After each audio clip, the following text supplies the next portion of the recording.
machozi, oh ni machozi, ni machozi, oh ni machozi, jamani ni machozi kwa wale ambao watakaokataa neno la Mungu Baba.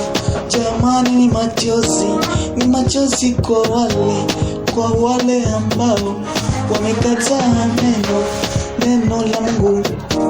Ni neno nzuri ambalo lina mafuta, linaweza kukujenga katika maisha yako,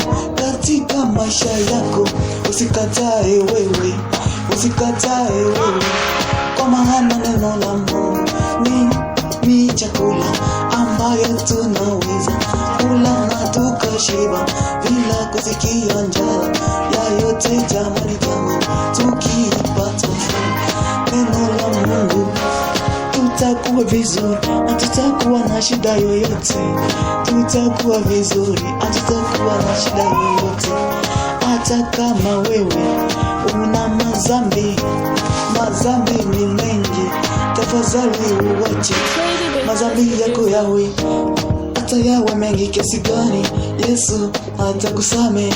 Una muda bado wa kuacha mazambi yako na kuenda mbele ya Yesu kuomba msamaha. Yesu atakusamehe jamani.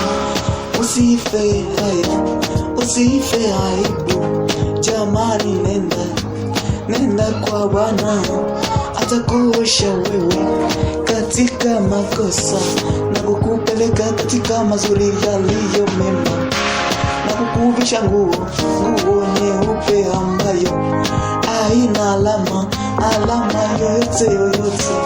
Itakuwa vizuri kule mbinguni jamani, endapo wewe ukiweza kufanya vizuri, usiwe na makosa mengi yoyote, uwe vizuri.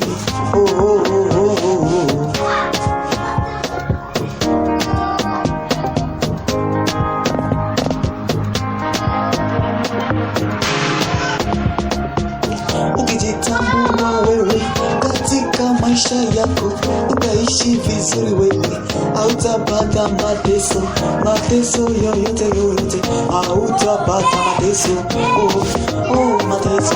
Mateso itakuwa kwa wale ambao wamefanya vibaya.